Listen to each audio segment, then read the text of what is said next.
네, 여러분 안녕하세요. 민중의 지팡이 김하희쌤입니다. 공인중개사 법령과 중개실무 한 번에 끝내는 이론 강의 제9강을 진행하겠습니다. 네, 36개 중개사법 교재 두 종류 있어요. 지금 진행하는 과정이 합격서 요약집 과정이죠. 중개사법 기본서 필요 없습니다. 기본서 한 번 볼 시간에 이 요약집 3번, 4번 볼 수 있어요. 계속 보면서 기출문제 푸는 게 훨씬 더 좋습니다. 이 두 권을 판매하고 있고 두 권을 동시 구입하시면 할인 혜택도 드리고 있습니다.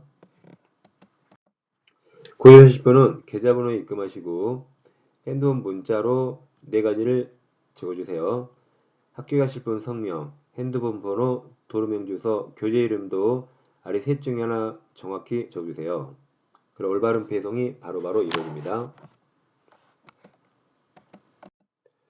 이 시간에 제 40페이지입니다. 합격서 40페이지 인장 등록 보겠습니다. 이건 뭐 단순한 기죠.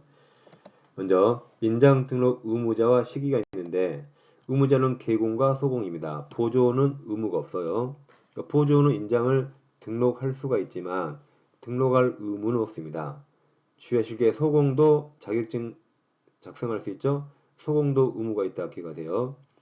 자, 시기는 업무 개시 전까지입니다. 업무 개시 전에 등록관 정에 등록합니다. 전자문서 포함 가능하다 되어 있죠. 인터넷으로 등록할 수 있습니다. 어떻게 등록할까요? 자, 예를 들어서 A4 용지에 내 인장, 도장을 딱 찍어요. 도장 인장을 찍었죠? 그리고 핸드폰 카메라로 촬영해서 담당 공무원 카톡으로 보내주면 돼요. 근데 공무원이 카톡 핸드폰 번호 안 알려주네요. 그때는 이메일이나 이렇게 전송하면 되겠죠? 이렇게 보내줄 수 있습니다. 아무튼 전자문서 포함 가능하다. 다만 이제 중개사무소 개설 등록 신청이나 또는 고용인에 대한 고용신고와 같이 할 수가 있어요. 같이 할 수 있죠? 네, 늦어도 언제까지 해야 되죠? 업무 개시 전 이게 가장 잘 나와요. 업무 개시 전까지는 등록해야 된다. 다음 등록할 인장 어떤 도장을 등록할까요? 1번이 법인이 아닌 개공들이죠. 그리고 소공까지 다 법인이 아닌 자연인들. 2번이 법인, 3번이 분사무소입니다. 법인이 아닌 자들은 예전에도 이 사람들은 인감 등록을 등록했어야 돼요. 근데 우리 이명박 정부 때 이명박 대통령이 보기에 인감을 주고받는 걸 상당히 위험하고 불필요하게 봤습니다. 그래서 우리나라 다른 모든 법에서도 인감을 많이 없앴어요. 우리 중개사법에서도 이 자연인들, 이 개인들은 인감을 다 없앴습니다. 법인은 인감도장 남겨놨어요. 이 자연인들, 개인들은 인감도장을 다 없앴습니다. 여기서도 이제 자기 그냥 본명, 성명이 나타난 아무 도장으로서 크기만 가로 세로각각 7mm 이상 30mm 이내 도장입니다. 설마 밀리미터를 심어야 되지 않겠죠? 설마 이걸 7cm 낼까요? 머리 총맞았죠? 도장을 어떻게 7cm, 30cm 도장을 팔까요? 엄청나게 비싸고 그 도장 어떻게 들고 다녀요? 힘들겠죠? 당연히 밀리미터고 그러니까 밀리미터 틀리게 안 됩니다. 숫자로 해주세요. 7에서 30. 여러분 제 실물 보신 적 있나요? 제 실물 보신 분들은 제 키가 173이에요. 제 신장이 몇이다? 173, 33. 173입니다. 근데 뭐 제 키 관심 없죠? 그래서 여러분 저는 정치적 의도가 없어요. 정치인 안철수 있죠? 안철수 기하세요. 이게 인이요 인. 이게 7, 이게 시옷 33. 7, 3 기하세요. 인장은 7에서 시옷 30, 30 이렇게. 절대 아니지 맞겠죠? 인장 7에서 33, 시옷 30. 다음 법인인 개공은 인감도장 그대로 남아있어요. 상업 등기직에 따라 신고한 법인의 인장 인감도장이고 대표자 X. 이런 법인과 대표자 서로 다른 사람이죠. 뭐 삼성전자와 이재용 서로 다른 사람이에요. 법인의 인감이 따로 있습니다. 분사무소 시험이 가장 많이 나오는데 분사무소는 일단 뭐든지 주된 사무소에 등록 신고합니다. 그래서 주된 사무소 소재지 시군구청장에게 등록해야 되고 등록한 인장은 원칙과 예외를 잘 나눠야 돼요. 원칙은 상업 등기주기 따라 신고한 법인의 인장을 등록해야 됩니다. 근데 법인의 인감도장은 하나겠죠? 근데 여기 주사무소에도 법인의 인감도장이 있고 분사무소에도 똑같은 법인의 인감도장이 있다면 불편하겠죠. 주사무소 서울에 인감도장이 있어요. 근데 제주도 분사무소에서 중개하면 중개할 때마다 서울 가서 인감도장 가져올까요? 안 되겠죠.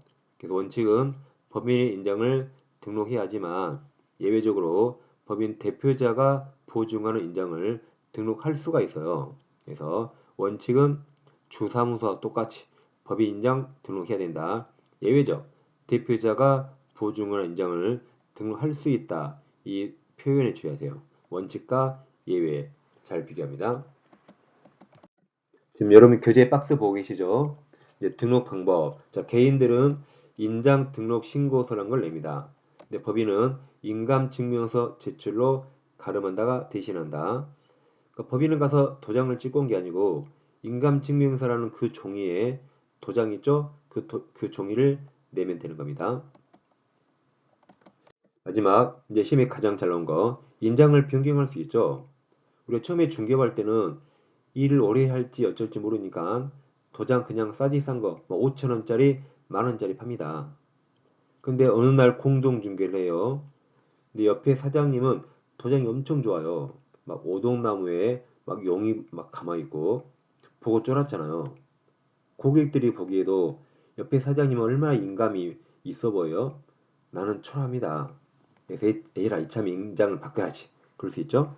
인장을 변경할 수 있습니다. 아니면 인장을 잊어버렸다. 잃어버리면 변경해야겠죠.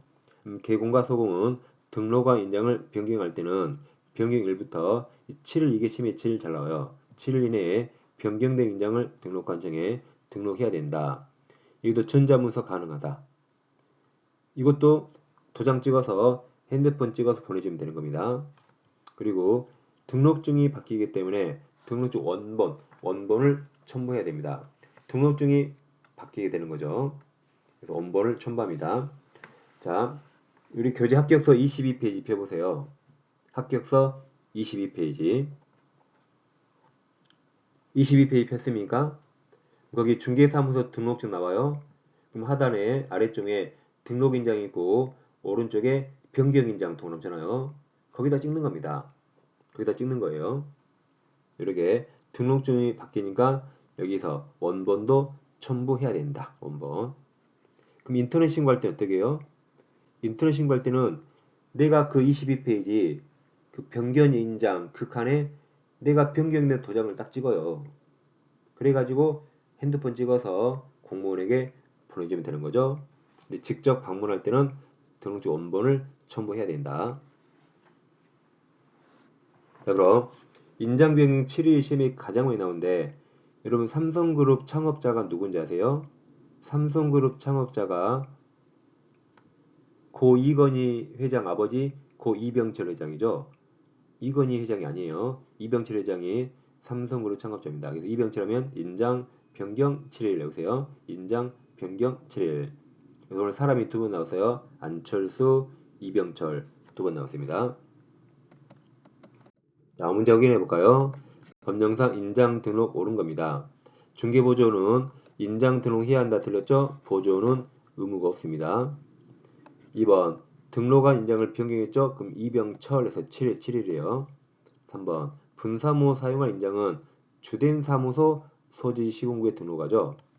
4번 분사무소에서 사용한 인장은 상업 등기직에 따라 신고한 법인의 인장 이어야 한다 해서 맞았어요. 근데 인감증명서 제출로 가름한다 그랬죠? 5번이 정답이겠네요. 법인의 소공이 등록하지 아니한 인장을 사용한 경우 6개월 범위 안에서 자격정지 받을 수 있습니다. 자격정지가 소유인은 설거지를 자정해야 한다. 인이 인장을 위반한 겁니다. 네, 정답은 5번입니다. 한 문제 더 보겠습니다. 인장 등록 틀린 거죠. 1번 개공은 중개사무소 개설 등록 후라도 업무 개시 전이라면 등록할 수 있죠. 인장 등록은 업무 개시 전까지 하라 그랬죠. 2번 소공의 인장 등록은 소공에 대한 고용신고와 같이 할 수가 있어요. 3번 분사무소에 사용할 인장의 경우에 법인 대표자가 보증하는 인장을 등록할 수 있다 맞았죠. 분사무소 원칙은 법인의 인장을 등록해야 한다. 단 대표자가 보증 인장을 등록할 수가 있습니다. 4번 소공이 등록할 인장 크기는 아까 안철수 인장 7, 수수 3 맞았어요. 5번이 정답이죠. 인장 변경 보이죠? 이병철 회장 7일 이내에 변경 인장을 등록합니다. 그래서 안철수, 이병철 잘 외우세요. 그 다음 이제 효표 가겠습니다. 41페이지. 자, 신고는 원칙이 사후 신고 원칙인데 특이하게 여기 신고는 사전 신고입니다. 그래서 사전 신고 의무와 이번 신고 방법 같이 공부하겠습니다. 자, 자유롭게 휴업, 폐업할 수 있어요. 근데 사전에 신고는 해달라는 겁니다. 그래서 모든 휴업이 아니고 3초, 3월 초과하여 휴업하고자 할 때 미리 신고해야 돼요. 3월 초과할 때입니다. 휴업할 때마다 신고합니까? 이번 주 일요일 날 휴업해요. 그럼 신고해야 돼요? 안 되겠죠? 그래서 3초. 딱 3월까지는 신고 의무가 없어요. 3월 초과할 때 신고합니다. 그 다음 사무소를 개설 등록해서요.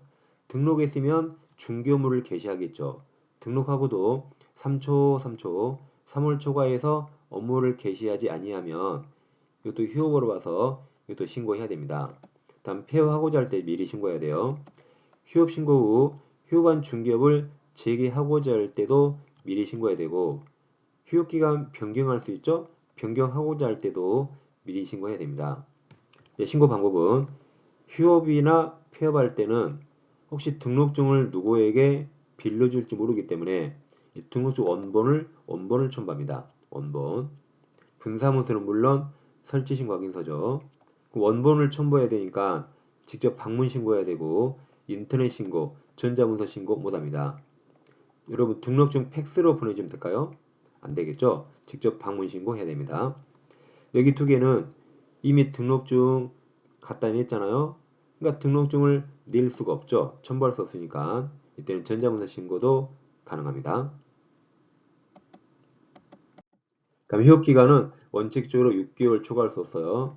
자, 3개월 헷갈립니다. 잘 보세요. 여기 휴죠, 휴? 여기 잘 봐요. 여기 유 써있죠, 유 보여요? 휴업은 6개월 초과하지 못한다. 단 예외가 있죠. 다음 같은 부득이한 사유가 있는 때는 예외적 6개월 초과할 수가 있어요. 질병, 큰 병이 걸렸다. 징지, 군대 가요. 취약, 대학원에 간다. 임신 출산이 새로 생겨 최근에. 다음 네 가지 하나인 게 아니죠. 그 밖에가 있죠. 이바에 준하는 부득이한 사유로 국장이 정하는 고시한 사유가 있으면 예외적 6개월 초과 휴업할 수가 있습니다. 그 다음 이제 분사무소죠. 분사무소. 항상 이 분사무소하고 부칙해공이 문제예요. 분사무소는 주사무소와 별도로 분사무소 별로 따로 휴업할 수 있습니다. 분사무소가 10개예요. 그 중에 3군데만 휴업, 폐업할 수 있죠. 그리고 분사무소 모든 신고는 다 주된 사무소 시군 구청장에게 신고해야 됩니다. 다음 등록증 반환. 중개사무소 재개 신고했죠. 재개 신고받은 등록관청은 반납받았던 등록증을 또는 분사무소는 설치신고 확인서를 즉시 반환해야 되죠. 그래야 즉시 이걸 사무소에 게시하고 중개업을 재개하겠죠. 다음 휴업 폐업 일괄 처리입니다. 이것도 최근에 생겼죠. 자, 부동산 중개업 휴업 또는 폐업 신고한 자가 부가세법에 따른 휴업 또는 폐업 신고를 같이 하고자 할 경우 부동산 중개업 휴업 폐업 신고서에 부가가치세법에 따른 휴업 폐업 신고서를 한꺼번에 같이 제출할 수가 있어요. 제출해야 됩니다. 함께 제출해야 된다. 그러니까 같이 해야 되는 거죠. 이 경우 등록관청은 함께 받은 신고서를 지체 없이 관할 세무서장에게 보내줍니다. 통보해야 된다. 2번은 반대. 관할 세무서장이 부동산 중개업 휴업 폐업 신고서를 받아 해당 등록관청에 송부할 때는 부동산 중개업 휴업 폐업 신고서가 제출된 것으로 보게 되죠. 그러니까 1번, 2번을 종합하면 휴업 폐업 신고서는 등록관청이나 세무서장 둘 중에 한 군데만 제출하면 됩니다. 1번에서 등록관청에 휴업폐업신고서 제출했죠? 그럼 등록관청이 세무서장에게 보내줍니다. 2번에서는 세무서장에게 제출하면 세무서장이 휴업폐업신고서를 등록관청에 보내줍니다.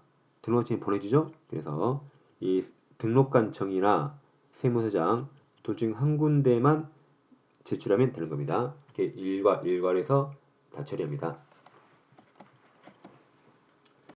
자, 문제 확인해 볼까요? 변명사 기공 휴업 설명 틀린 겁니다. 자, 기억. 중개사무소 개설 등록 후 업무 개시하지 않고 3초 맞아요. 3초. 3월 초과할 때 휴업 신고해야 되죠. 니은 법령에 정한 사유에 제외하고는 휴업은 원칙적으로 6개월 초과할 수 없어요. 기억 니은 다 맞았습니다. 그럼 밑에 기억 니은 있는 거 싹 빼봐요. 기억 니은 빠지죠. 3번 빠지죠. 4번 빠지죠. 그러면 2번, 5번이 남았죠. 디귿 미음이 공통이라 리을만 보면 되겠죠. 자, 리을 휴업 신고 원칙적으로 휴업 개시 후 휴업 종료 전 휴업 개시 후 틀렸죠. 휴업 개시 전 사전 신고. 예, 정답은 5번으로 나옵니다. 우리 디귿 분사무소는 주된 사무소 별도로 휴업할 수 있다 그랬죠. 리을 휴업 개시 전 사전 해야 된다. 미음 휴업기간 변경 신고서에는 등록증 첨부할 수 없죠. 이미 등록증 갖다 냈습니다. 정답은 5번 맞습니다. 자, 법령상 개공의 휴업 폐업 설명 옳은 겁니다. 분사무소 폐업 신고할 때는 분사무소는 등록증이 아니죠. 설치 신고 확인서를 첨부합니다. 니은 임시는 6개월 초과해서 휴업할 수 있는 사유에 해당해요. 디귿 업무정지 처분받고 부동산 중개업 폐업 신고한 개업공사는 업무정지 기한이 지나지 아니하면 중개사무소 등록할 수 없습니다.